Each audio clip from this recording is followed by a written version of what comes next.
We are the sum of our habits, and that sum determines our success with others. Habits can be learnt and cultivated at any stage in life. We will definitely have habits one way or another, so why not make a conscious choice to use good habits to be better with others for a smoother path and a happier life? Konnichiwa and welcome to the Leadership Japan series, and I am your host in Tokyo, Dr. Greg Story, president of Dale Carnegie Training Japan, and much more importantly, you are a student of leadership, highly motivated to be the best in your business field. If you enjoy the program, then please subscribe on iTunes and leave us a review. We would love to hear what you think about the series. How would you like your own access to 103 years of the accumulated wisdom of Dale Carnegie Training? Get our free report, Stop Wasting Money on Training, How to Get the Best Results from Your Training Budget, plus our free white papers, guidebooks, reports, training videos, blogs, newsletters, course information, plus much more at japan.dalecarnegie.com. Today is episode 108. Our habits define our success. We are all the product of our habits. What we do regularly defines our level of success. Bad habits, good habits are all the same in terms of the production of results. So the input point, not the process, becomes very interesting for those wanting to succeed. How do we ensure that we are adding good habits and eliminating bad habits? Part of the input process is selection of priorities. Going to the gym rather than the sports bar is a choice. Eating that donut rather than an apple is a choice.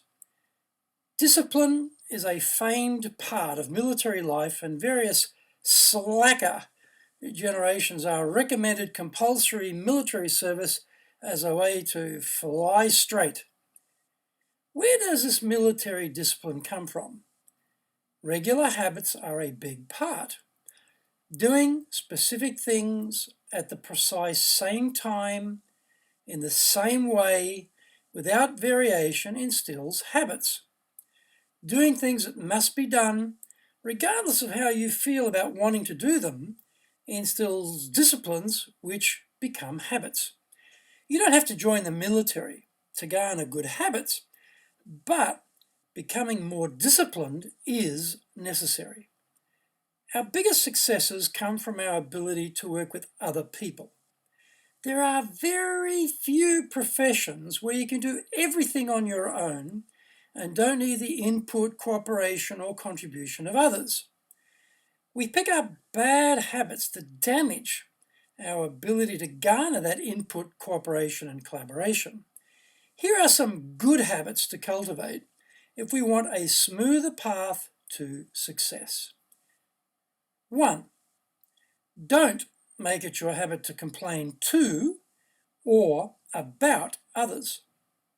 When others complain about us to others, and we hear about it, what is the usual reaction? Generally not good. And animosities arise and can linger for many years as a result of what is considered an unwarranted assault on our good name. So if you want to create a blood feud, then start publicly whining about your colleagues. If you have a beef with someone and you heroically decide to confront them with their failings, then expect either the silent assassin who won't say much but will be seeking revenge at the first opportunity, or the combustible who will explode right there and then and counterattack ferociously. Very few individuals will look deep inside their heart, saint-like, and admit their errors and bow to your superior judgment, you have more likely just made an enemy for life. If the chances of success in complaining are so low, then why do people persist in thinking they can right the world by drawing others' attention to their failings? Habit and a major lack of self-awareness are culprits. Find a more subtle way to draw attention to problems which will allow that person to save face. Call out the error indirectly. The issue will be raised, but not the animosity. Make this your habit rather than a preemptive first strike. Number 2, help others to want what you want and make that style of communication your habit. When we are direct and assertive, it comes across like giving orders, and few people like being told what to do. Yes, you can gain compliance, and they will do it if you are higher in the power structure, but you won't win the hearts and minds to the cause. Be a more skilled communicator and look for ways to stimulate self-discovery on their part that leads them to see the wisdom of the solution that we've identified as the best way forward. Questions are our friends here, and statements our enemies. A statement will trigger resistance, whereas a well-crafted question will lead to self-enlightenment. Make asking well-thought-out questions your habit rather than firing off statements in salvos. Number 3, make it a habit to be a good listener. You will become more persuasive as a result. It sounds counterintuitive, doesn't it? Listening rather than telling your way to success.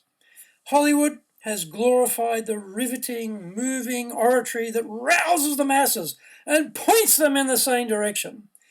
In the real world of business, this is a useful skill known only to a minuscule minority. The vast majority will not be able to inspire their colleagues to man the barricades anytime soon, but they can persuade them to do more mundane tasks like ensure the organization goes forward and prospers. When we shut up and allow others to speak, we learn a lot more. We uncover their desires, thoughts, attitudes, hot buttons, beliefs, fears, interests, etc. By knowing each other better, we can become closer through improved communication around points of agreement and shared interests. It is hard to disagree with someone you like.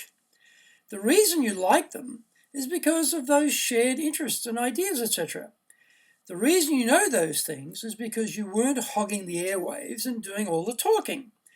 The caveat here is that you are genuinely interested in them. A predatory listener hoping to scoop up enough material to manipulate the other person into doing their bidding is not creating a success habit.